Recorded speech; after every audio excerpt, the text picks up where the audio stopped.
এই মাহফিলে আপনারা দেখেছেন এখানে কওমি এবং আলিয়া উভয় জায়গা থেকে বক্তা নির্বাচন করা হয়েছে, অসাধারণ সমন্বয় করা হয়েছে। এটি একটি ঐক্যের বার্তা। আমরা আশা করব মাঠ পর্যায়ে আমরা যারা কাজ করব, আমরা প্রত্যেকে আমাদের অন্য মতের, ভিন্ন মতের যে সমস্ত মুসলমান ভাইরা আছেন, তার সাথে আপনার কোনো থটগত মত পার্থক্য থাকতে পারে, চিন্তাগত কোনো ভিন্ন মত থাকতে পারে, কিন্তু দিন শেষে তিনি আপনার মুসলমান ভাই। তার আল্লাহ আর আপনার আল্লাহ এক, তার রাসূল এবং আপনার রাসূল এক, তার কিবলা এবং আপনার কিবলা এক, তার কোরআন আর আপনার কোরআন এক, তার নামাজ আর আপনার নামাজ এক, তার রোজা আর আপনার রোজা এক, তার যাকাত এবং আপনার যাকাত এক। তার সাথে আপনার মোটা এবং মৌলিক বিষয়ে কোনো মত পার্থক্য নাই। অতএব ছোটখাটো বিষয়কে কেন্দ্র করে আপনি যদি তাকে আপনার প্রতিপক্ষ মনে করেন, আপনি যদি তাকে আপনার শত্রু মনে করেন, এটা হবে আপনার ইসলামের জন্য, আপনার জন্য, এদেশের মুসলমানদের জন্য সবচেয়ে বড় ভুল। কদিন আগে 31st নাইট গেছে, আপনারা দেখেছেন। এত প্রচার প্রচারণা, এত সতর্কীকরণের পরেও, আইন শৃঙ্খলা রক্ষাকারী বাহিনী এত সতর্ক থাকার পরেও আপনারা দেখেছেন এক শ্রেণীর বুদ্ধি প্রতিবন্ধীরা তারা 31st নাইট উদযাপনের নামে শব্দ সন্ত্রাস করেছে। শত শত হাজারো মানুষের কষ্টের কারণ হয়েছে। প্রিয় ভাইরা আমার, ধর্ম হোক আর রাজনীতি, বিনোদন হোক আর আনন্দ হোক, যেই কোনো নামে যদি শব্দ সন্ত্রাস সৃষ্টি করে বা অতিরিক্ত শব্দ দূষণ করে, শব্দ সৃষ্টি করে মানুষকে অতিষ্ঠ করার কারণ হয়, সেটা কোনো সভ্য সমাজের দৃশ্য হতে পারে না। আমরা সেই ইসলামের অনুসারী যে ইসলামে আমাদের প্রিয় নবী সাল্লাল্লাহু আলাইহি ওয়াসাল্লাম মসজিদে নববীতে তার একান্ত পরিবেশের মধ্যে এক সাহাবী জোরে কোরআন তেলাওয়াত করছিলেন। তিনি তাকে বলছিলেন, তুমি কোনো বধির রবকে শোনাচ্ছ না, তোমার রব সবকিছু শুনতে পান, অতএব তুমি তোমার এই উচ্চ কণ্ঠের তেলাওয়াত দিয়ে আশপাশে মানুষের ডিস্টার্বের কারণ হবে না। আমরা সেই ইসলামের অনুসারী। অতএব ওয়াজ মাহফিলের মাধ্যমেও যাতে কোনো মানুষ অতিষ্ঠ না হয়, মাইক ব্যবস্থাপনা সেভাবে করাটা মাহফিল কর্তৃপক্ষের যেমন কর্তব্য, ঠিক একইভাবে রাজনৈতিক সভা সমাবেশের নামে কিংবা বিয়ে বিনোদনের নামে যদি শব্দ সন্ত্রাস করা হয়, শব্দ দূষণ করা হয়, অতিরিক্ত শব্দ এর মাধ্যমে যদি মানুষকে অতিষ্ঠ করা হয়, তাহলে সেটি কখনো কোনো সভ্য সমাজের কাজ হতে পারে না। প্রিয় ভাইরা, এই জন্য আপনারা যারা তরুণ আছেন বয়সে, আপনাদেরকে আমি অনুরোধ করতে চাই, বিবাহ অনুষ্ঠানকে কেন্দ্র করে, আকিকাকে কেন্দ্র করে, নানা অনুষ্ঠানকে কেন্দ্র করে যে শব্দ সন্ত্রাস আমাদের দেশে হয়, এটি আমাদেরকে থামাতে হবে ইনশাআল্লাহ। আমরা যদি সবাই সজাগ হয়ে যাই, আমরা যদি সবাই সতর্ক হয়ে সচেতন হই, ইনশাআল্লাহ এই যে শব্দ দিয়ে মানুষকে কষ্ট দেওয়ার অপসংস্কৃতি, বিশেষ করে ভিনদেশি যে অপসংস্কৃতি আমদানি করা হয়েছে, এই অত্যাচার এদেশে থামাতে হবে ইনশাআল্লাহ। আল্লাহ আমাদের সবাইকে তৌফিক দান করুন। ভাইরা আমার, আমরা আমাদের আশেপাশে কোনো তরুণরা যদি এরকম শব্দ করে, গান বাজিয়ে অন্য মানুষকে অতিষ্ঠ করে, ঈদের সময় দেখা যায় বিশেষ করে সে সমস্ত যুবকদেরকে কাউন্সিলিং করতে হবে, তাদেরকে বোঝাতে হবে যে তোমার আনন্দ কখনো আরেকজনের বেদনার কারণ হতে পারে না। বহু হার্টের রোগী আছেন, বহু অসুস্থ মানুষ আছেন, বহু ছোট শিশু আছে যাদের কষ্টের কারণ হয়। বিধায় আমরা কখনো আমাদের শব্দ দিয়ে কাউকে কষ্ট হতে দিব না। আল্লাহ আমাদের সবাইকে তৌফিক দান করুন। মাশাআল্লাহ, অনেকটা নীরব নিস্তব্ধ হয়েছে। আমি যে জায়গাটা ছিলাম আমরা সেখানে ফিরে যাই। সূরা হুজুরাতের দ্বিতীয় শিক্ষার কথা বলছিলাম ভাইরা। 6 থেকে 8 নম্বর আয়াত যদি আপনি পাঠ করেন সূরা হুজুরাতের, আপনি দেখতে পাবেন সেখানে আল্লাহ রাব্বুল আলামিন ঈমানদারদেরকে যেই কোনো সংবাদ, যে কোনো তথ্য, বিশেষ করে অনির্ভরযোগ্য সূত্র থেকে যখন পাবে, ফাসিক থেকে যখন শুনবে, যার ভিতরে আল্লাহর ভয় নাই সেরকম মানুষ থেকে যখন পাবে, সেই সংবাদ তথ্য উপাত্ত যাচাই করা ছাড়া সেই সংবাদ যেন বলে না বেড়ায়। আপনি শহরে যান কিংবা গ্রামে, শিক্ষিত দেখুন কিংবা অশিক্ষিত, সর্বশ্রেণীর মানুষের মধ্যে আজ এই ব্যাধি দেখতে পাবেন চরম আকার ধারণ করেছে। কারোর ব্যাপারে কোনো নেগেটিভ কথা শুনেছেন, কোনো মন্দ কথা শুনেছেন, সে কথার প্রচার প্রচারণা শুরু করে দেন। সেটা কি সঠিক কিনা, সেটা কি সত্য কিনা, সেটা কি যথার্থ কিনা, সেটা কোনো প্রপাগান্ডা কিনা, সেটা কোনো মিথ্যাচার কিনা, সেটা কোনো গুজব কিনা, এটা যাচাই করার প্রয়োজন অনুভব করে না। অথচ আমরা সেই মুহাম্মদ সাল্লাল্লাহু আলাইহি সাল্লামের উম্মত, যে মুহাম্মদ সাল্লাল্লাহু আলাইহি সাল্লাম আমাদেরকে সতর্ক করেছেন, কাফা বিল মারই কাযিবান আইয়ুহাদ্দিসা বিকুল্লি মা সামিআ, কোন ব্যক্তি যা শুনে সেটাই যদি বলে বেড়ায়, তথ্য উপাত্ত যাচাই না করে, সেটাকে ভালো করে যাচাই বাছাই না করে, সেটাকে অনুসন্ধান না করে, সত্য সত্য নিরূপণ করবার চেষ্টা না করে, তাহলে সে মিথ্যাবাদী হওয়ার জন্য যথেষ্ট। এজন্য আজকের এই মাহফিল থেকে আমরা অঙ্গীকার করে যাব, আজকের এই মাহফিল থেকে আমরা নিয়ত করে যাব, এই মজলিসে বসে এই মুহূর্তে নিজে নিজে সংকল্প করব, আমার জীবনে সোশ্যাল মিডিয়া কিংবা ফেসবুকে, ইউটিউবে অথবা অফলাইনে আমার বাস্তব জীবনে আমি কখনো কোনো মানুষ সম্পর্কে যে কোনো তথ্য উপাত্ত পেয়ে ভুল কোনো ধারণা, মন্দ কোনো ধারণা করার প্রতি পোষণ করব না। কোনো তথ্য উপাত্ত যদি পাই, কোনো সংবাদ যদি পাই অনির্ভরযোগ্য সূত্রে, তাহলে সেক্ষেত্রে সেটা যাচাই বাছাই করা ছাড়া আমি সেটাকে বিশ্বাস করতে যাব না। এটাই হলো আমাদের ঈমানের দাবি।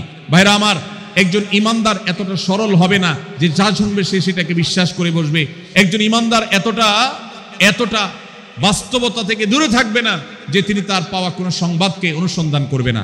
আল্লাহ তাআলা আমাদের সবাইকে সূরা হুজরাতের এই দ্বিতীয় শিক্ষাটাকে আমাদের জীবনে ভালো করে ধারণ করার তৌফিক দান করুন। আল্লাহ বলেছেন, ইয়া আইয়ুহাল্লাযীনা আমানু, হে ঈমানদারেরা, ইন জাআকুম ফাসিকুম বিনাবাইন ফাতাবায়ানু, তোমাদের কাছে কোনো ফাসিক, যার মধ্যে আল্লাহর ভয় নেই, এরকম কোন মানুষ যদি কোনো সংবাদ উপস্থাপন করে, এমনকি গণমাধ্যমেও যদি কোনো সংবাদ প্রচারিত হয়, সংবাদদাতার মধ্যে যদি আল্লাহর ভয় না থাকে, সে যদি টাকার বিনিময়ে কারোর চরিত্র হনন করতে পারে, সে যদি অ্যাডভার্টাইজ পেয়ে কোনো কোম্পানির হয়ে দালালি করতে গিয়ে অন্য কারোর বিরুদ্ধে কোনো মিথ্যাচার করে, সে যদি বিদেশিদের এজেন্ডা বাস্তবায়ন করতে গিয়ে আলেম সমাজের চরিত্রকে কলঙ্কিত করে, কোনো ভালো মানুষকে দোষী হিসাবে সাব্যস্ত করে, তো আল্লাহ তাআলা আমাদেরকে সতর্ক করেছেন, ফাতাবায়ানু, সেই সংবাদ সত্য কিনা আমাদেরকে যাচাই করতে হবে। আন তুসিবু কওমান বিজাহালাহ ফাতুসবিহু আলা মা ফাআলতুম নাদিমিন, যদি আমরা যাচাই বাছাই না করে যা শুনি সেটাকে বিশ্বাস করতে থাকি, তাহলে আমরা এক সময় লজ্জিত হতে হবে, অনুতপ্ত হতে হবে আমাদের এই ভুল অবস্থানের কারণে। এজন্য ভাইরা, আজকের এই মাহফিল থেকে আমরা প্রতিশ্রুতি নিজের সঙ্গে নিজে দিয়ে যাব যে আমরা কখনো কোনো তথ্য উপাত্ত পেলে, কোনো সংবাদ পেলে, সেটাকে বিশেষ করে কারোর চরিত্র সম্পর্কিত যদি হয়, কারোর সম্পর্কে নেগেটিভ যদি হয়, তাহলে সেটাকে বিশ্বাস করবার আগে ভালো করে অনুসন্ধান করব। যতক্ষণ আমি নিশ্চিত না হব ততক্ষণ পর্যন্ত সেটার প্রচার করব না। আল্লাহ তাআলা আমাদের সবাইকে কোরআনের এই শিক্ষাটাও আমাদের জীবনে ধারণ করবার তৌফিক দান করুন। ভাইরা আমার, তৃতীয় যে শিক্ষা সূরা হুজরাতের, সেটি হলো আল্লাহ রাব্বুল আলামিন সূরা হুজরাতের 9 এবং 10 নম্বর আয়াতে ঈমানদারদের মধ্যে যদি কখনো মতভিন্নতা, মতপার্থক্য, যে এটা যদি মারামারিতে পরিণত হয়, ঈমানদারদের মধ্যে যদি কখনো দুই পক্ষ গন্ডগোল এবং ফাসাদের মধ্যে লিপ্ত হয়ে যাওয়ার মতো দৃশ্যের অবতারণা হয়, তাহলে আমরা যেন আমাদের মুসলমান ভাইদের ঘর পোড়ার মধ্যে আলু পোড়া দিতে না যাই। আমরা যেন আমাদের মুসলমান ভাইদের মধ্যকার বিভেদকে আরো বৃদ্ধি করতে সহায়তা না করি। আমরা যেন মীমাংসার পথ অবলম্বন করি। আমরা যেন তাদের মধ্যকার সম্পর্কের যে অবনতি হয়েছে সেটাকে দূর করবার চেষ্টা করি। আল্লাহ রাব্বুল আলামিন এই নির্দেশ দিতে গিয়ে বলেছেন, ওয়া ইন তাইফাতানি মিনাল মুমিনিনা ইকতাতালু, যদি ঈমানদারদের দুটি দল, দুটি গ্রুপ নিজেদের মধ্যে মারামারিতে লিপ্ত হয়ে যায়, ফাসলিহু বাইনাহুমা,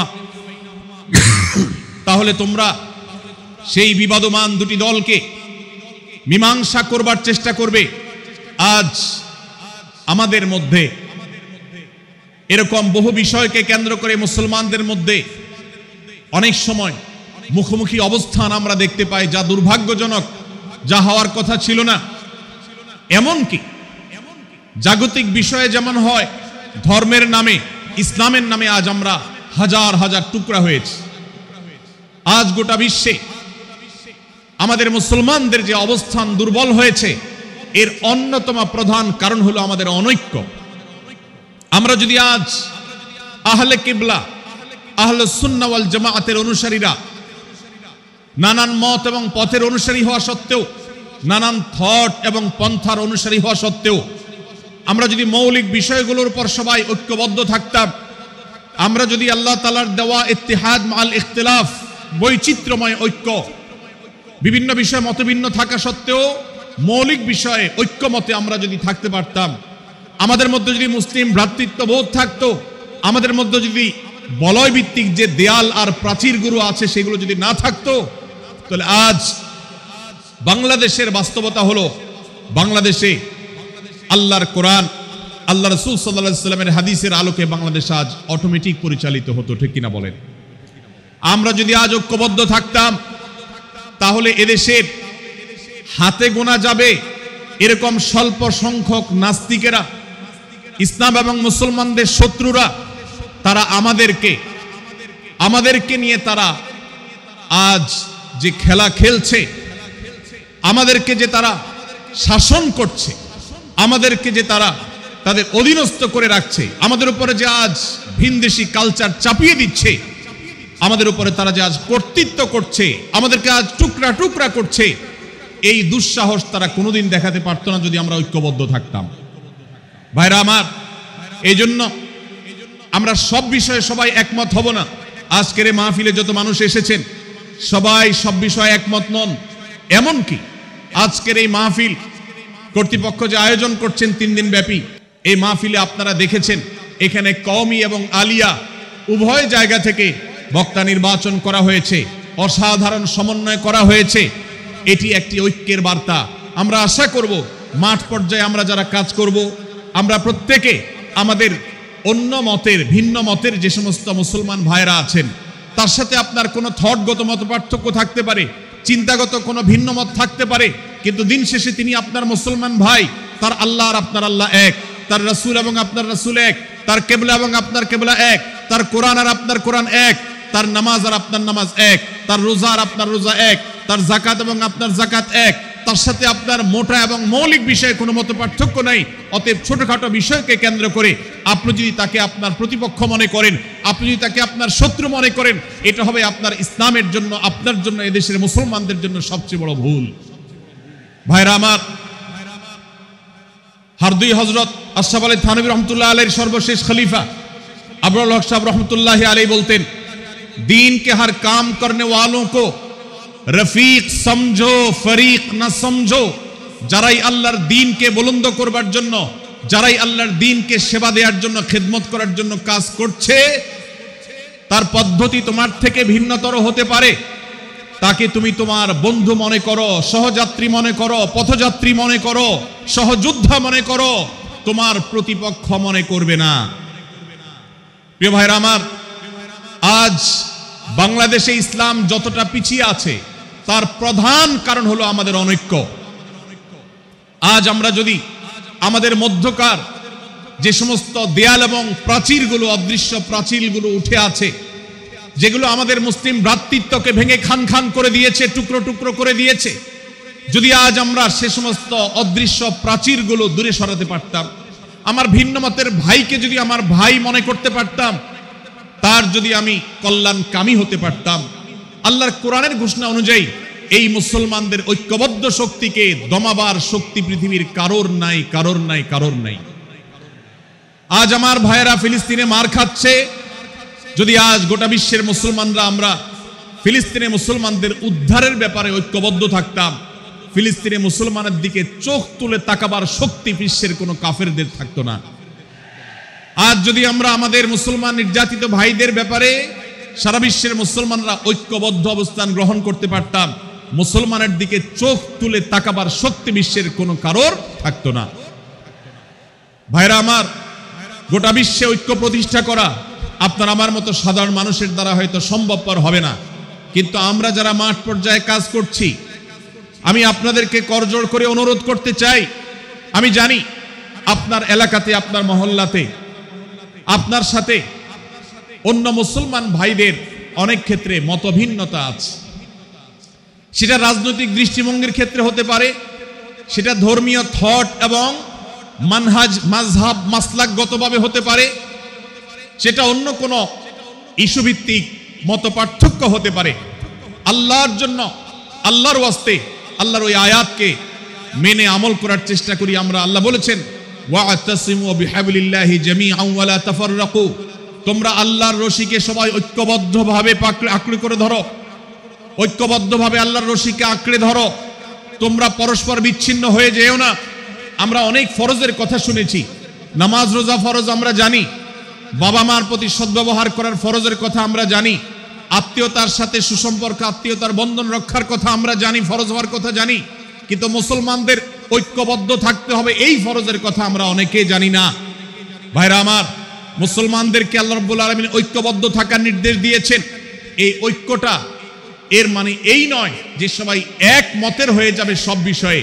বিভিন্ন বিষয়ে আমাদের মধ্যে মত পার্থক্য থাকবে, তারপরে আমরা একে অন্যের সহযোদ্ধা হব, সহযাত্রী হব, আমরা একে অন্যের কল্যাণকামী হব, একে অন্যের ভালো চাইব। আমার ভিন্ন মতের মুসলমানের কোনো ক্ষতিতে আমি খুশি হব না, তার ক্ষতিতে আমি কষ্ট পাবো, তার সাফল্যকে আমি এনজয় করব, আনন্দিত হব। এটা যদি করতে না পারি তো আমি কখনো খালেস এবং সাচ্চা মুসলমান হতে পারলাম না। আল্লাহ তাআলা আমাদের অন্তরগুলোকে উদার করে দিন, ব্রড করে দিন, প্রশস্ত করে দিন, বড় করে দিন, উম্মার ঐক্যের প্রয়াসী হওয়ার তৌফিক দান করুন বলুন আমিন। ভাইরা আমার, আমরা মহল্লায় মহল্লায়, এলাকায় এলাকায়, মসজিদে মসজিদে, আমাদের নিজস্ব বলয়ে, নিজস্ব অঙ্গনে আমরা চেষ্টা করব ভিন্ন ভিন্ন মতের মুসলিম ভাইকেও আমার ভাই হিসাবে আঁকড়ে ধরার, আপন করার। ডক্টর খন্দকার আব্দুল্লাহ জাহাঙ্গীর রাহমাহুল্লাহ এই অঞ্চলের সন্তান। তিনি বলতেন, বেদাতে লিপ্ত কোন মুসলমান, তার ব্যাপারেও আমি মনে করি আমার ভাই ভুলের মধ্যে আছেন, তার ব্যাপারে আমার মায়া মমতা কাজ করে, আমি তার কল্যাণকামী, তাকে আমার ভাই মনে করি। ঠিক একইভাবে আমার কোন মুসলমান ভাইয়ের সাথে যদি আমার ভিন্ন মতের কারণে আমার মনে হয় যে তিনি ভুল পথে আছেন, তারপর তাকে আমি শত্রু ভাববো না, তার অকল্যাণ আমি চাইবো না। আজ বাংলাদেশের বাস্তবতায় যদি আমরা তাকাই, দেখতে পারবো ইসলাম এবং মুসলমানদের যত শত্রু আছে, আমরা দেখেছি গত কয়েক যুগ ধরে তাদের নিজেদের মধ্যে হাজারো বিভক্তি, হাজারো মত পার্থক্য থাকা সত্ত্বেও মুসলমানদের শত্রুতা করার ব্যাপারে তারা সবাই ঐক্যবদ্ধ। অথচ আমরা মুসলমানরা আমাদের আল্লাহ, আমাদের রাসূল, আমাদের কোরআন, আমাদের কিবলা, আমাদের সবকিছু এক হওয়া সত্ত্বেও ছোটখাটো বিষয়কে নিয়ে আমরা আমাদের মধ্যকার বিভেদের প্রাচীরগুলোকে দাঁড় করিয়ে রেখেছি, যার কারণে আমরা গোটা বিশ্বে যেমন মার খাচ্ছি, আমাদের এই প্রিয় মাতৃভূমিতেও আমরা সংখ্যায় সবচেয়ে বেশি হয়েও আমরা কালচারালি মাইনরিটি হয়ে আছি, সংস্কৃতিতে আমরা সংখ্যালঘু হয়ে আছি। সব ক্ষেত্রে আমাদেরকে ইগনোর করা হয়। 4 লক্ষ মসজিদের এদেশে 4 লক্ষ ইমাম আছেন, 4 লক্ষ মুয়াজ্জিন আছেন। এই মসজিদগুলো এদেশে, এর নেটওয়ার্ক যতটা শক্তিশালী, এদেশের সকল রাজনৈতিক দলগুলোর নেটওয়ার্ককে যদি একত্র করা হয়, মসজিদগুলোর মতো এতটা শক্তিশালী নেটওয়ার্ক এদেশের সমাজে নাই। কিন্তু ওলামা একরামকে ইগনোর করা হয়, মুসলমানদের ইগনোর করা হয়। এদেশের আইনে কোরআন এবং সুন্নাহ, এদেশের মুসলমানদের ধ্যান ধারণাকে কখনো বিবেচনায় আনা হয় না। এই যে মুসলমানদের আজ দুরবস্থা, এর অন্যতম প্রধান কারণ হলো আমাদের হাজার হাজার ভাগে বিভক্তি। এই বিভক্তির দেয়ালগুলোকে তুলতে হবে কি হবে না? যদি হয় তাহলে আপনি নিজে থেকে শুরু করে দিন। আপনি যেই মতই লালন করেন না কেন, আপনার ভিন্ন মতের মুসলমানকে আপনি ভাই মনে করবেন, তার সাথে বুক মিলাতে আপনার কষ্ট হবে না, তার সাথে বসতে আপনার অসুবিধা হবে না। ভিন্ন মতের আলেম, এক মতের আলেম আরেক মতের আলেমের সাথে বসতে অসুবিধা হবে না। এক মতের অনুসারী আরেক মতের অনুসারীকে ভাই বলতে অসুবিধা হবে না। আমরা সোশ্যাল মিডিয়াতে নিজেদের মধ্যে কামড়াকামড়ি করব না, নিজেদের মধ্যে আমরা ঝগড়া বিবাদ করব না। এবং যদি কেউ বিবাদে লিপ্ত হয়, সূরা হুজরাতের 9 এবং 10 নম্বর আয়াতের শিক্ষা বলছে, মুসলমানদের মধ্যে দুটি দল যদি মারামারিতে লিপ্ত হয়, তুমি সেখানে গিয়ে খোঁচাখুচি করে মারামারি বানানোর তো প্রশ্নই ওঠে না।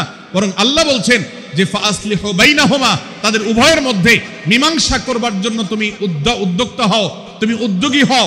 ভাইরা আমার, আমরা অনেকেই হয়তো জেনে থাকবো মিথ্যা এটা আল্লাহর জমিনের সবচেয়ে বড় জঘন্য অপরাধগুলোর মধ্যে থেকে একটি। একজন মুসলমান কোন অবস্থাতে মিথ্যা বলতে পারে না, কিন্তু কোন মুসলমান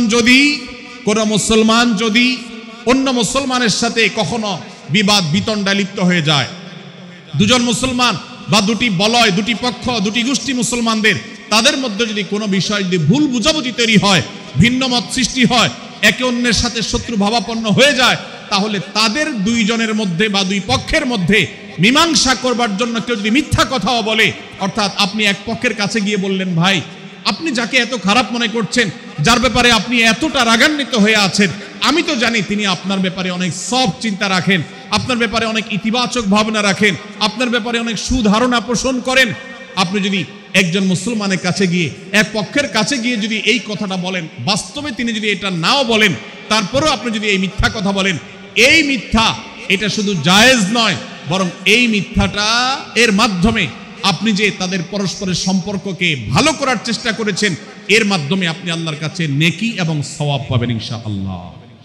ভাইরা আমার, তাহলে দুজন মুসলমান, দুটি পক্ষ, দুটি দল, দুটি বলয়, দুটি গোষ্ঠী যদি কখনো ভিন্ন মত তাদের মধ্যে তৈরি হয়, সেটা যদি মারামারিতে গিয়ে পৌঁছায়, সেটা যদি বিবাদ বিতণ্ডা পর্যন্ত গিয়ে পৌঁছায়, আমাদের কাজ হবে মধ্যে থেকে সেটাকে মীমাংসার মাধ্যমে দূরত্বকে কমানো।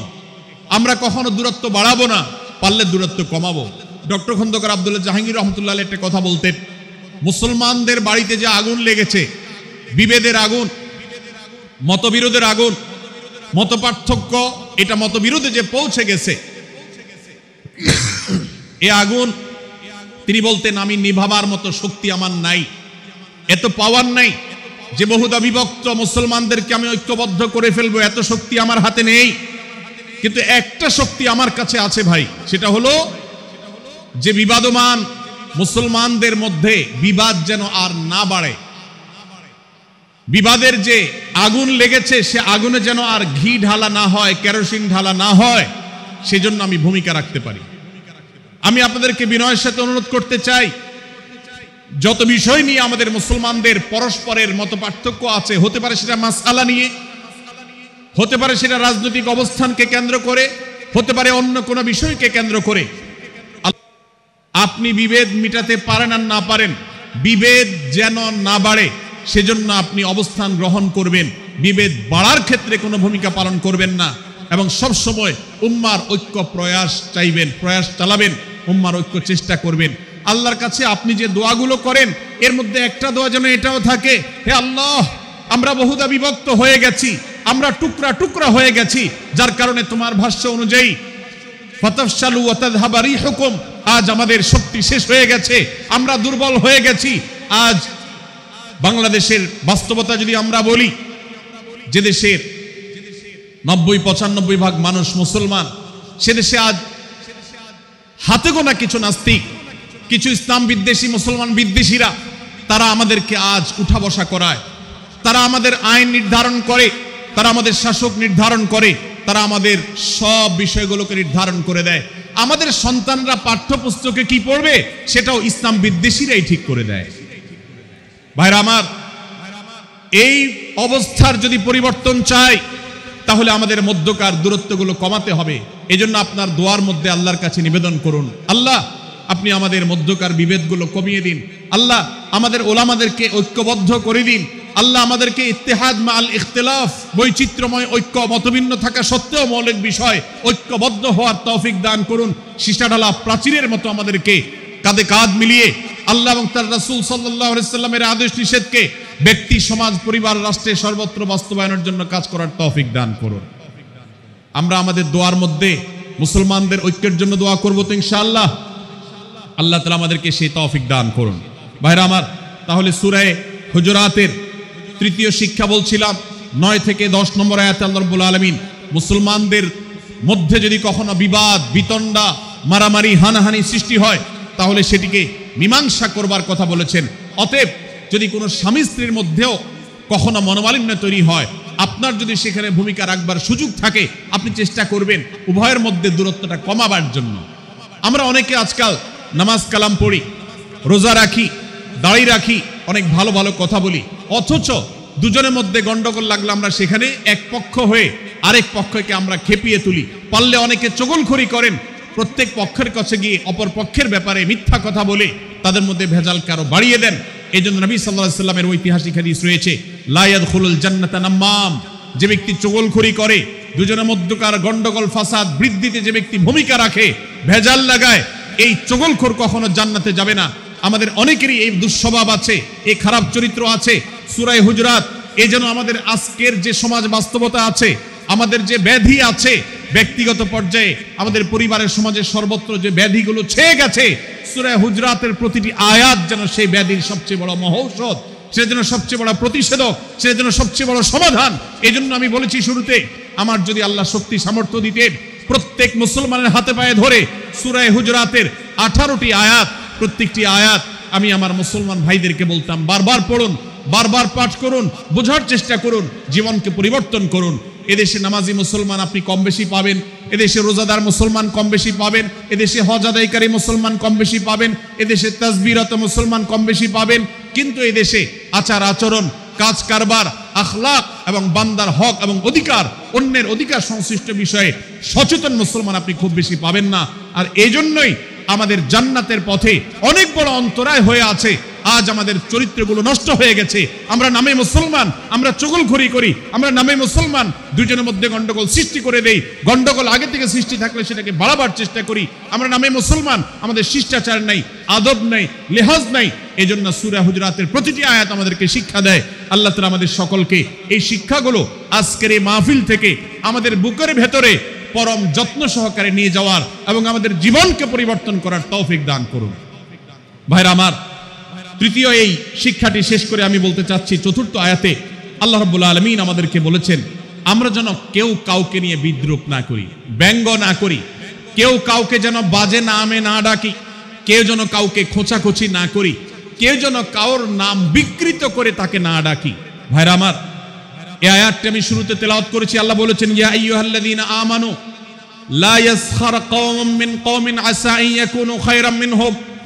হে ঈমানদারেরা, হে মুসলমানেরা, তোমাদের কেউ যেন অন্য কারোর নাম ধরে অন্য কাউকে ব্যঙ্গ বিদ্রূপ ঠাট্টা না করে। আমরা একে অন্যকে নিয়ে ঠাট্টা করি কি করি না? বিদ্রূপ করার রোগ আমাদের মধ্যে আছে না নাই? ভাইরা আমার, জাগতিক বিষয় তো আছেই, এমনকি দুর্ভাগ্যজনক বাস্তবতা হলো ধর্মের নামে, ইসলামের নামে একদল মুসলমান অপর দল মুসলমানকে নিয়ে হাসি, ব্যঙ্গ, বিদ্রূপ, রাসাহাসি এবং নাম বিকৃত করা এবং খোঁচাখুচি করা, এই কাজগুলো আমাদের মধ্যে আছে না নাই? আমরা যারা ইসলামের খেদমত মনে করে আমার ভিন্ন মতের ভিন্ন দলের মুসলমানকে খোঁচাখুচি করি, আমরা যারা আল্লাহর খেদমত মনে করে, ইসলামের সেবা মনে করে, দাওয়াতের কাজ মনে করে, ইসলাম প্রচার মনে করে ভিন্ন মতের অন্য দলের মুসলমানকে নিয়ে ব্যঙ্গ বিদ্রূপ আর হাসাহাসি করি, তাদেরকে সোশ্যাল মিডিয়াতে, অনলাইনে, অফলাইনে তুচ্ছ-তাচ্ছিল্য করি, আল্লাহর শপথ করে বলছি এটা ইসলামের সেবা নয়, এটা হলো প্রবৃত্তির পূজা, এটা হলো আপনার নফসের পূজা, এটা হলো আপনার প্রবৃত্তির গোলামি করা, এটা আল্লাহর গোলামি নয়, এটা ইসলামের খেদমত নয়, এটা ইসলামের 12টা বাজানো। ভাইরা আমার, কোন অবস্থাতে একজন মুসলমান অন্য মুসলমানকে নিয়ে ব্যঙ্গ বিদ্রূপ করতে পারে না। আমার মুসলমান ভাই যদি কোনো ভুল কথা বলে, ভুল কাজ করে, আমি যথাযথ নিয়মে তাকে সংশোধনের চেষ্টা করব, সমালোচনা করার দরকার হলে সেটাও করব, কিন্তু হাসাহাসি নয়, বিদ্রূপ নয়, ব্যঙ্গ করা নয়। আজ আমাদের তরুণদের মধ্যে এটা একটা আর্টে পরিণত হয়েছে। আপনারা রোস্টিং ভিডিওর কথা কম বেশি সবাই জেনে থাকবেন। রোস্টিং ভিডিওর কথা আপনারা জানেন কি জানেন না? ভাইরা আমার, রোস্টিং ভিডিও নামটা দেখেন, অর্থাৎ কাউকে রোস্ট করা। আমরা মুরগি রোস্ট করার কথা জানি, এখন মানুষ রোস্ট করার সিস্টেম শুরু হয়েছে। একজন মানুষের কোনো ভুল কিছু পেয়েছেন, অবশ্যই আপনি সমালোচনা করবেন। আপনি একজন মুসলমান হিসেবে জানতে হবে কারোর ভুলের সমালোচনার মূলনীতি আছে। মূলনীতি আছে না নেই? কোরআন এবং সুন্নাহর বাতানো যে প্রিন্সিপাল, সেটাকে লক্ষ্য করে, সেটাকে আমলে নিয়ে, সেটাকে ধরে ধরে যদি আপনি সমালোচনা না করেন, তাহলে আপনার এই সমালোচনা এটাই আপনাকে জাহান্নামে নেওয়ার কারণ হতে পারে। ভাইরা আমার, আপনি কাউকে রোস্ট করার নামে, কাউকে সমালোচনা করার নামে, হতে পারে কেউ ভুল করেছেন, কিন্তু সেটা করতে গিয়ে যদি তার অধিকার নষ্ট করেন, আপনি সীমা ছাড়িয়ে চলে যান, আপনি যদি ব্যঙ্গ বিদ্রূপ করে হারামের পর্যায়ে চলে যান, তাহলে সূরা হুজরাতের আয়াতের আলোকে আপনি কবিরা গুনাহে লিপ্ত হলেন। আমরা অনেকে আছি যে ব্যক্তিগত পর্যায়ে এই বিদ্রূপ করাটাকে আমরা কোনো বিষয় মনে করছি। সোশ্যাল মিডিয়াতে অনেকগুলো ভিডিও ক্লিপ আছে, আপনাদের চোখে নিশ্চয়ই পড়েছে, আমার চোখে বহু পড়েছে, যে অনেক সময় দেখা যায় বিনোদনের নামে কাউকে খোঁচাখুচি করা, কাউকে অপমান করা, কাউকে হয়তো ধাক্কা দিয়ে পানি দিয়ে ফেলে দেয়া, কাউকে কষ্ট দেয়া, কাউকে হয়তো প্রতারিত করা, এটাকে আমরা এনজয় করি। অনেক ভিডিও ক্লিপে দেখা যায় এভাবে কাউকে কোনোভাবে অপমানিত করে, কাউকে কোনোভাবে ধোঁকা দিয়ে বোকা বানিয়ে আমরা এনজয় করি, আমরা হাসাহাসি করি। আমাদের রুচি নষ্ট হতে হতে আজ এই পর্যায়ে এসেছে যে এটা আমাদের এনজয়ের বিষয় হয়েছে, এটা আমাদের আনন্দের বিষয় হয়েছে। ভাইরা আমার, সূরা হুজরাতের এই আয়াত অর্থাৎ 11 নম্বর আয়াত, এই আয়াত বলছে আমাদের জন্য কোন মুসলমানকে, কোন মানুষকে ব্যঙ্গ বিদ্রুপ করা হারাম। কোন মুসলমানকে ব্যঙ্গ বিদ্রুপ করা কি হারাম। অতএব আপনি রসিকতা করেও যদি কারোর সাথে ব্যঙ্গ বিদ্রুপ করেন এবং সেটা যদি তার মনে কষ্ট হওয়ার কারণ হয়, তিনি যদি সমাজের মানুষের কাছে হেয় প্রতিপন্ন হন, তাহলে ইসলামী শরীয়তের দৃষ্টিকোণ থেকে সারা বিশ্বের সমস্ত ওলামাদের ঐক্যমতে সেটা হারাম। আমরা চুরি করা হারাম জানি, আমরা ডাকাতি করা হারাম জানি, আমরা মাদক সেবন করা হারাম জানি, আমরা নামাজ ত্যাগ করা হারাম জানি। এই সমস্ত হারাম থেকে আমরা অনেকেই বেঁচে থাকি, কিন্তু আমি আমার মুসলমান ভাইয়ের চরিত্র হনন করছি, শুধুমাত্র সাধারণ জীবনযাত্রার ক্ষেত্রে করছি তা নয়, এমনকি ধর্মের নামে, ইসলাম প্রচারের নামে, দাওয়াতের নামে আমরা আমাদের প্রতিপক্ষ মুসলমান ভাইকে নিয়ে অনেক সময় ব্যঙ্গ বিদ্রুপ করি, হাসাহাসি করি, তাকে ছোট করি, তাচ্ছিল্য করি, হেয় করি, তার সম্মানহানি করি। আমরা জানি না আমাদের প্রিয় নবী সাল্লাল্লাহু আলাইহি ওয়াসাল্লাম এর একটা হাদিস আমাদের সামনে রয়েছে, সহিহ মুসলিমে বর্ণিত হয়েছে। নবী করিম সাল্লাল্লাহু আলাইহি ওয়াসাল্লামের এই হাদিস আজ সবচেয়ে অসহায় হাদিস। অসহায় হাদিস এই জন্য বললাম যে আজকের এই হাদিসের উপরে কেউ আমল করে না, এই হাদিসটাকে কেউ পাত্তা দেয় না, এই হাদিসকে কেউ গুরুত্ব দেয় না, অথচ এই হাদিস প্রত্যেক মুসলমানের বুকে বুকে ঝুলিয়ে রাখা দরকার। এই হাদিস আমাদের ঘরে ঘরে ঝুলানো দরকার, এই হাদিস আমাদের অফিসগুলোতে শোভা পাওয়া দরকার, এই হাদিস আমাদের জীবনে বাস্তবায়ন হওয়া দরকার। নবী করিম সাল্লাল্লাহু আলাইহি ওয়াসাল্লাম সেই হাদিস বর্ণনা করেছেন। আবু হুরায়রা রাদিয়াল্লাহু তাআলা আনহু তিনি বলেছেন, লা তাহাসাদু, লা তাহাসাদু, হে মুসলমানরা তোমরা কেউ কাউকে কখনো হিংসা করবে না, কেউ কাউকে হিংসা করবে না। আমাদের মধ্যে হিংসা আছে না নাই? হিংসা আছে না নাই? আমরা একে অন্যকে হিংসা করি। একদল মুসলমান অন্য দল মুসলমানকে হিংসা করে, কেউ কারো ভালো দেখতে পারে না। ভাইরা আমার, আল্লাহ নবী বলেছেন লা তাহাসাদু, তোমরা একে অন্যকে হিংসা করো না। ওয়ালা তানাজাসু, কেনা বেচা করতে গিয়ে কেউ কাউকে ধোঁকা দিও না, প্রতারণা করো না। ওয়ালা তাবাগাদু, তোমরা একে অন্যের সাথে শত্রুতা বিদ্বেষ পোষণ করবে না। ওয়ালা তাদাবারু, তোমাদের কেউ যেন কারোর পেছনে লেগে না থাকে, কাউকে অবজ্ঞা যেন না করে। ওয়ালা ইয়াবি আহাদুকুম আলা বাই'i আখিহি, এবং তোমাদের কেউ যেন আরেকজনের কেনাবেচার উপরে সেখানে ইন্টারফেয়ার করে সে যেন সেখানে কোনো প্রকার ক্ষতিগ্রস্ত কাউকে না করে। ওয়াকুনু ইবাদাল্লাহি ইখওয়ানা, হে মুসলমানরা তোমরা আল্লাহর বান্দা ভাই ভাই হয়ে থাকো। তোমাদের মধ্যে মতপার্থক্য থাকুক, দলগত মতপার্থক্য, অবস্থানগত মতপার্থক্য, থটগত মতপার্থক্য, মাযহাব মাসলাবগত মতপার্থক্য থাকুক, কিন্তু তোমরা আল্লাহর বান্দা ভাই ভাই হয়ে থাকো।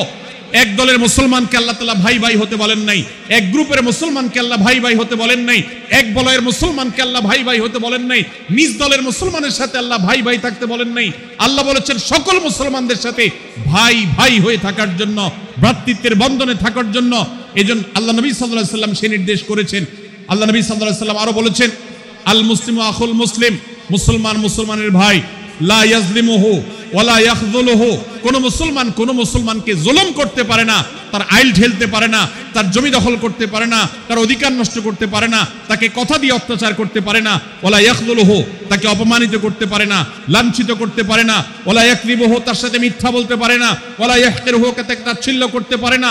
আত্তাকওয়া হাহুনা, আত্তাকওয়া হাহুনা, আত্তাকওয়া হাহুনা। নবীজি তিনবার নিজের বুকের দিকে তাকিয়ে দেখিয়েছেন, তাকওয়া এখানে, তাকওয়া এখানে, তাকওয়া এখানে। আমাদের অন্তরকে ভালো করতে হবে, সমস্ত মুসলমানদের জন্য উদার হতে হবে, কলিজাকে বড় করতে হবে, মনটাকে ব্রড করতে হবে, প্রশস্ত করতে হবে, অন্য মুসলমানকে ভাই মনে করতে হবে। কোন ভিন্ন মতের মুসলমানের সাথে শত্রুতা পোষণ করা যাবে না। ভাইরা আমার, অতএব এই হাদিসকে সামনে রেখে এই হাদিসের শেষ অংশে নবী সাল্লাল্লাহু আলাইহি ওয়াসাল্লাম বলেছেন, আল মুসলিমু কুল্লুল মুসলিমি আলাল মুসলিমি হারামুন দামুহু ওয়া মালুহু ওয়া ইরদুহু। এক মুসলমানের জন্য অন্য মুসলমানের তিনটি জিনিসকে আল্লাহ তাআলা হারাম করে দিয়েছেন। কোন মুসলমানের রক্ত এটা প্রবাহিত করা, কাউকে হত্যা করা যেরকম হারাম, কোন মুসলমানের সম্পদ অন্যায়ভাবে আপনি ভোগ করবেন, দখল করবেন, মেরে দিবেন, এটা হারাম। ঠিক একইভাবে কোন মুসলমানের সম্মান নষ্ট করবেন, ইজ্জত নষ্ট করবেন, সম্ভ্রম নষ্ট করবেন, অপমান করবেন, এটাকে আল্লাহ তাআলা হারাম করেছেন। আল্লাহ তাআলা আমাদের সবাইকে অন্য মুসলমানদের ব্যাপারে এরকম দায়িত্বশীল ভূমিকা রাখার তৌফিক দান করুন, বলুন আমিন।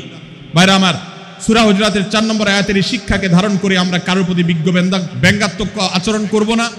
অনেক মুসলমান আছেন অন্য মুসলমানদের নাম ধরে ধরে বিদ্রুপ ব্যঙ্গ করেন, নাম বিকৃত করেন। অনেক সময় আমরা রসিকতা করেও আমাদের অনেকের নাম বিকৃত করি। আল্লাহ সুবহানাহু ওয়া তাআলা এটাকে হারাম করেছেন। এমনকি নবী সাল্লাল্লাহু আলাইহি ওয়াসাল্লাম বলেছেন, লা তাকুল লিকাসিরিন ইয়া কাসিরু, কোন খাটো বা বেটে মানুষকে হে বেটে, হে খাটো এরকম বলে ডেকো না। নবী সাল্লাল্লাহু আলাইহি ওয়াসাল্লাম বলেছেন এভাবে ডাকলে তিনি অপমানিত হন, আল্লাহ তাকে এভাবে সৃষ্টি করেছেন। আমরা অনেক সময় দেখা যায় একে অন্যকে খোঁচা মারতে গিয়ে তার গায়ের রং কালো হলে, তিনি দেখতে আকারে ছোট হলে তাকে আমরা ব্যঙ্গ করি, বিদ্রুপ করি, তাকে আমরা তাচ্ছিল্য করি, তাকে আমরা অপমান করি, তাকে আমরা অপদস্থ করি। ভাইরা আমার, এটা আমাদের জন্য হারাম। আমি আবারও বলছি, চুরি হারাম আমরা জানি, ডাকাতি হারাম আমরা জানি, আমরা অন্যান্য হারামের কথা জানি, কিন্তু এই যে এক মুসলমান অন্য মুসলমানের অধিকার নষ্ট করা হারাম, এটা আমরা জানি না। এক মুসলমান অন্য মুসলমানের নাম বিকৃত করা হারাম, এটা আমরা জানি না। এই ব্যাপারেও আমরা দেখেছি যা আমরা যারা ইসলামের দাওয়াতের কথা বলি, কোরআন হাদিসের কথা বলি, তারাও দেখা যায় সোশ্যাল মিডিয়াতে, ফেসবুকে একদল মুসলমান অন্য দলের মুসলমানদেরকে নানা বাজে উক্তি দিয়ে ডাকাডাকি করে, বিকৃত নামে ডাকে, বিকৃত উপাধি দেয়, খারাপ কথা বলে, অমুকের দালাল তমুকের দালাল ইত্যাদি ধারণা করে কথা বলে। এই কাজগুলো হারাম, এগুলো আমরা কখনো করব না। 5 নম্বর যে শিক্ষা আছে সূরা হুজুরাতে, সেটা হলো 12 নম্বর আয়াতে আল্লাহ রাব্বুল আলামিন এখানে কুধারণা করাকে হারাম করেছেন, মন্দ ধারণা করতে আল্লাহ তাআলা নিষেধ করেছেন, এবং গীবত করতে, পেছনে লাগতে নিষেধ করেছেন। ভাইরা আমার, এই একটি আয়াত অর্থাৎ সূরা হুজুরাতের 12 নম্বর আয়াত, এই আয়াতটির শিক্ষা ধারণ করে যদি আমরা আমাদেরকে শুধরাতে পারি, সংশোধন করতে পারি, তাহলে ইসলামের মেইন যে কাজগুলো আছে, ঈমানকে বিশুদ্ধ করা এবং শিরক মুক্ত ঈমান আনা, 5 ওয়াক্ত নামাজ পড়ার পর, বান্দার হক আদায়ের পর, এই আয়াতটির পর আমল করলে আপনার জান্নাতে যাওয়ার সবচেয়ে বড় বাধা দূর হয়ে যাবে ইনশাআল্লাহ। ভাইরা আমার, যে আয়াতে আল্লাহ তাআলা আমাদেরকে কারো প্রতি মন্দ ধারণা করতে নিষেধ করেছেন, গীবত করতে নিষেধ করেছেন, কারো পেছনে লাগালাই করতে নিষেধ করেছেন, সেই আয়াতে আল্লাহ রাব্বুল আলামিন বলেছেন, ইয়া আইয়ুহাল্লাযীনা আমানু ইজতানিবু কাসীরাম মিনায-যন্ন, হে ঈমানদারেরা, হে মুসলমানরা, তোমরা কারোর প্রতি ধারণা, মন্দ ধারণা তোমরা করো না, এটা থেকে বিরত থাকো। অনেক ধারণা অর্থাৎ মন্দ ধারণা, এটা গুনাহ, এটা থেকে বিরত থাকো। ইন্না বা'দায-যন্নি ইসম, কারণ কিছু কিছু ধারণা অর্থাৎ যেগুলো মানুষের সম্পর্কে কোনো তথ্য উপাত্ত ছাড়া নিছক ধারণা প্রসূত মন্দ ধারণা করা হয়, সেগুলো গুনাহের কারণ, সেগুলো অপরাধের কারণ, সেগুলো কবিরা গুনাহ, সেগুলো পাপাচার, সেগুলো আল্লাহর অসন্তুষ্টির কারণ, সেগুলো আল্লাহর অবাধ্যতার কারণ। এজন্য ভাই, কারোর প্রতি মন্দ ধারণা করা যাবে না। এক্ষেত্রে আমি জানি আমাদের ব্যক্তিগত পর্যায়ে কারোর ব্যাপারে কোনো কিছু কথা উঠেছে অথবা সামান্য একটু সন্দেহ তৈরি হয়েছে, আমরা তার চরিত্র নিয়ে টানাটানি করি। আমরা জানি না একজন মুসলমানের চরিত্রের মূল্য কত বড়। আমার কাছে সুস্পষ্ট প্রমাণ আসার আগ পর্যন্ত কোনো মুসলমানের চরিত্র নিয়ে আমার ব্লেম করবার কোনো অধিকার আমার নাই। এই জন্য একজন মুসলমান কখনো কারো প্রতি কুধারণা করবে না, মন্দ ধারণা পোষণ করবে না, খারাপ ধারণা পোষণ করবে না। আল্লাহ তাআলা আমাদেরকে এবং মুসলমানের সম্পর্কে খারাপ ধারণা করা থেকে বেঁচে থাকার তৌফিক দান করুন। সূরা হুজরাতের 12 নম্বর আয়াতে আল্লাহ রাব্বুল আলামিন আমাদেরকে সূরা হুজরাতের 5ম শিক্ষা দিয়েছেন মুসলমানদের জন্য, যা গুরুত্বপূর্ণ তা হলো আমরা কারোর প্রতি মন্দ ধারণা করব না। এক্ষেত্রে ডক্টর আব্দুল্লাহ জাহাঙ্গীর রাহিমাহুল্লাহর একটা উক্তি আমার মনে পড়ে। তিনি বলেছেন যে আজ আমাদের যারা ধর্ম চর্চা করি, আমরা যারা নিজেদেরকে প্র্যাকটিসিং মুসলমান মনে করি, আমাদের সবচেয়ে, হুজুরদের সবচেয়ে পছন্দের গুনাহ হলো মন্দ ধারণা করা, অন্যের ব্যাপারে খারাপ ধারণা করা। অমুক অমুকের দালাল, তমুক তমুকের দালাল, কোনো তথ্য উপাত্ত ভিত্তি প্রমাণ ছাড়া নিছক ধারণার উপর ভিত্তি করে অন্য মুসলমান ভাইকে আমি এরকম নানা তকমা দিয়ে আমরা কবিরা গুনাহে লিপ্ত হচ্ছি। আমরা এই বদ ধারণা করা, মন্দ ধারণা করা যে কবিরা গুনাহ অনেকে জানি না। অনেকে অনেকের পেছনে লাগছি, অনেকে অনেকের ওয়াজ শুনছি দোষ বাইর করার জন্য, স্ট্যাটাস পড়ছি ভুল বাইর করার জন্য। এই যে মানুষের পেছনে লাগা, এটা আল্লাহ তাআলা নিষেধ করেছেন, ওয়ালা তাজাসসু, তোমরা কেউ কারোর ছিদ্র অন্বেষণ করার, দোষ আবিষ্কার করার চেষ্টা করবে না, এবং ওয়ালা ইয়াগতাব বা'দুকুম বা'দা, কেউ কারোর গীবত শিকায়াত করবে না। এই আয়াতে আমাদেরকে কেউ কারোর পেছনে পরনিন্দা করতে নিষেধ করেছেন। ইসলাম বলে আমরা মানুষের সামনে মানুষের ভুলের কথাগুলো বলবো বিনয়ের সাথে, যাতে তিনি সংশোধিত হন, আর তার পেছনে প্রশংসা করব। আমরা করি উল্টা, আমরা মানুষের সামনে এসে মানুষের প্রশংসা করি আর তার পেছনে গিয়ে তার দুর্নাম করি। ইসলামকে যদি আমরা মানতাম, সমাজটা সুন্দর হয়ে যেত। আমরা যদি সামনে কারোর দোষ বলতাম, তাহলে তিনি সংশোধিত হতেন, আর পেছনে যদি গুণ বলতাম তাহলে তিনি ভালো সেখান থেকে শিক্ষা গ্রহণ করতেন। সূরা হুজরাতের 6 নম্বর শিক্ষা 13 নম্বর আয়াতে আল্লাহ তাআলা বলেছেন যে আমাদের সবার গোড়া কোত্থেকে এসেছে, আমাদের গর্বের কোনো বাহ্যিক কারণ নাই তাকওয়া ছাড়া। আল্লাহ বলেছেন ইয়া আইয়ুহান নাস ইন্না খালাকনাকুম মিন যাকারিন ওয়া উনসা, হে মানুষ সকল, তোমাদেরকে আমি মানুষ, নারী এবং পুরুষ, আদম এবং হাওয়া থেকে সৃষ্টি করেছি। ওয়াজআলনাকুম শুউবান ওয়া ক্বাবাইলা লিতাআরাফু, বিভিন্ন গোত্রে তোমাদেরকে আমি বিভক্ত করেছি পরিচয়ের জানার জন্য শুধুমাত্র। আর আল্লাহ বলেছেন শেষে ইন্নাল্লাহা আলিমুন খাবীর, তোমরা কি করো আল্লাহ জানে। অতএব আমাদের কারোর উপর কারো কোনো শ্রেষ্ঠত্ব নেই তাকওয়া ছাড়া। আল্লাহ বলেছেন ইন্না আকরামাকুম ইনদাল্লাহি আতকাকুম, আমাদের মধ্যে সবচেয়ে মর্যাদাবান হবে তিনি যার মধ্যে তাকওয়া সবচেয়ে বেশি হবে। আমাদের কোনো বংশগত গৌরব, কোনো অঞ্চলগত গৌরব, অন্য কোনো গৌরব আমাদের থাকবে না, শুধু তাকওয়ার গৌরব আমাদের থাকতে পারে। সেটাও গর্ব, নিষিদ্ধ গর্ব বা অহংকারের মতো নয়, বরং সেটা আমাদের বিনয়ের জায়গা। সর্বশেষ 7 নম্বর যে শিক্ষা সূরা হুজরাতে রয়েছে সেটা 14 এবং 14 থেকে 18 নম্বর আয়াতে আল্লাহ তাআলা ঈমান এবং ইসলামের চিহ্ন উল্লেখ করেছেন। যে 6টা শিক্ষা উল্লেখ করা হয়েছে, এর আলোকে মুসলমানকে মুনাফিককে সেটা নিরূপণ হবে। এজন্য আল্লাহ তাআলা শেষে এটি উল্লেখ করেছেন।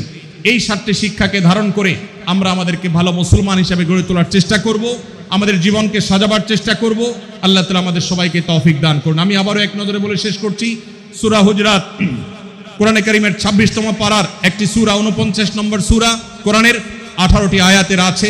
প্রথম থেকে 5 নম্বর আয়াত পর্যন্ত আল্লাহ রাসূলের সাথে আদব লেহাজ বজায় রাখা, শিষ্টাচার মেনটেন করা এবং সম্মানীয় ব্যক্তিদের সাথেও এখান থেকে আমরা শিক্ষা নিয়ে আদব লেহাজ বজায় রাখা, তাদের সামনে আগ বেড়ে কথা না বলা, আগ বেড়ে কাজ না করা, উচ্চকণ্ঠে কথা না বলায় শিক্ষা আল্লাহ দিয়েছেন।